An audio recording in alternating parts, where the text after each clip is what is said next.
Hi hello అండి అందరికీ. నేను చూపించేది ఈరోజు మెంతికూర పచ్చడి. మెంతికూర పచ్చడికి కావలసిన పదార్థాలు: నూనె, పచ్చిమిరపకాయలు, మెంతికూర ప్లస్ మెంతికూర,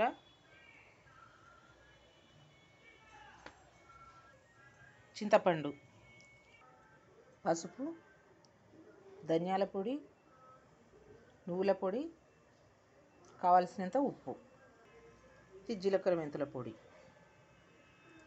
ఇప్పుడు ఫస్ట్ ఎలా చేయాలంటే, నూనె వేసుకున్నాం, తగినంత నూనె వేసుకొని అది వేడెక్కిన తర్వాత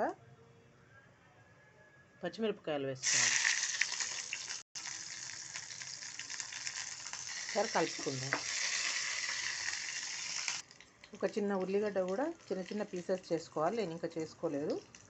పచ్చడి మొత్తం అయిపోయిన తర్వాత పీసెస్ కలుపుకోవాలండి. చిన్న చిన్న వేసి పచ్చళ్ళు కలిపేసుకుంటే మంచి పులుపు పట్టి బాగుంటాయి అవి తినడానికి రుచి. ఒకసారి కలిపేసుకుందాం. ఇది పచ్చిమిరపకాయలు వేగినాయి. ఇప్పుడు కొంచెం పసుపు వేసుకుంటాను.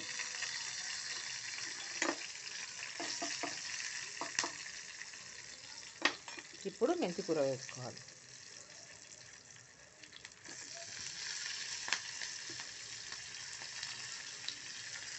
ఒక కట్ట మెంతికూరకు ఒక 10 పచ్చిమిరపకాయలు తీసుకున్నాను నేను.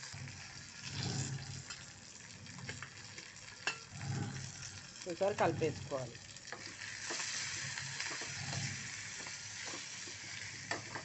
మెంతికూర ఇది గోలి వేగిన తర్వాత తక్కువ అయిపోతుంది, చాలా కొంచెం అయిపోతుంది వేగి. కారం అవుతుందేమో ఇన్ని పచ్చిమిరపకాయల అనుకోవద్దు. అంటే కారం తినేని వాళ్ళు, కొంచెం తప్పగా తినేవాళ్ళు తక్కువ వేసుకోవచ్చు. అయితే దీంట్లో మనం చింతపండు కూడా వేస్తాం కాబట్టి ఆ పులుపు, నువ్వుల పొడి, ఇవన్నీ ధనియాల పొడి ఇవన్నీ కలుస్తాయి కాబట్టి అది సరిపోతుంది అక్కడికి. చింతపండు నేను తీసుకున్నది చూడండి. ఇది ఎంత ఉందంటే ఒక పెద్ద నిమ్మకాయ ఉంటుంది కదా, దాని సైజు అనుకోండి. ఒక నిమ్మకాయ సైజు కడిగి ఫస్ట్ నానబెట్టుకోవాలి నీళ్ళల్లో. ఇది అయ్యేసరికి ఇదంతా అయ్యేసరికి అది మెత్తగా పడుతుంది. చింతపండు ఇవన్నీ వేగేసరికి అది మెత్తగా అవుతుంది. దీన్ని కూడా మనం సిమ్లోనే పెట్టుకొని చేసుకోవాలి.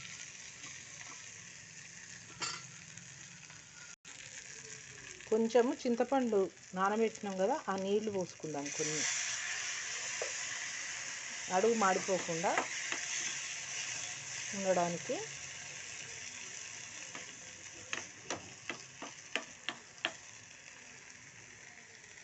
ఒక 5 మినిట్స్ ఇది వేగింది. కొంచెం చింతపండు నీళ్ళు కూడా పోసుకున్నాం కాబట్టి దాంట్లో ఉడికింది. ఇప్పుడు మనము ఈ నానబెట్టుకున్న చింతపండు వేసేసుకోవాలి.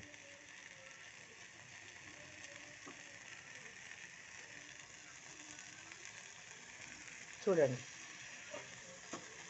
దీన్ని కొంచెం కలుపుకోవాలి.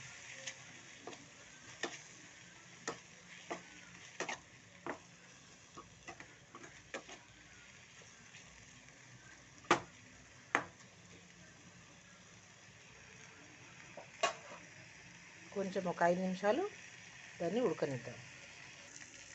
5 నిమిషాలు అయిందండి. మళ్ళీ ఇంకా మిగిలిన చింతపండు నానబెట్టిన నీళ్ళు ఉన్నాయి కదా, అవి పోసేసుకోవాలి. ఇప్పుడు పోసి ఒకసారి కలిపేసుకుంటే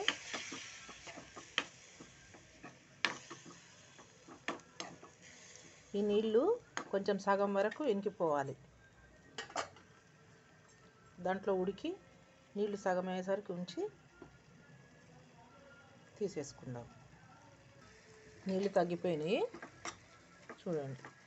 పోసిన వాటికంటే సగం నీళ్ళు తగ్గిపోయినాయి. పీల్ చేసుకోండి, ఉడికింది బాగా దీంట్లో. ఇప్పుడు దీంట్లో ఉప్పు, తగినంత ఉప్పు వేసుకుందాం.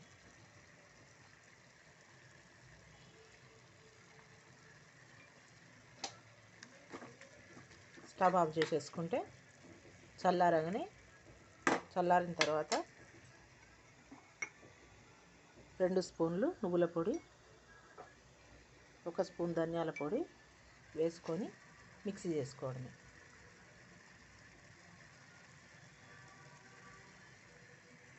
ఓకేనా అండి? మెంతికూర పచ్చడి రెడీ అయిపోయింది కదా. మీరు కూడా ట్రై చేయండి, మీకు నచ్చుతుంది అనుకుంటున్నాను. ఇది చల్లారిన తర్వాత నేను మిక్సీ చేసేస్తాను.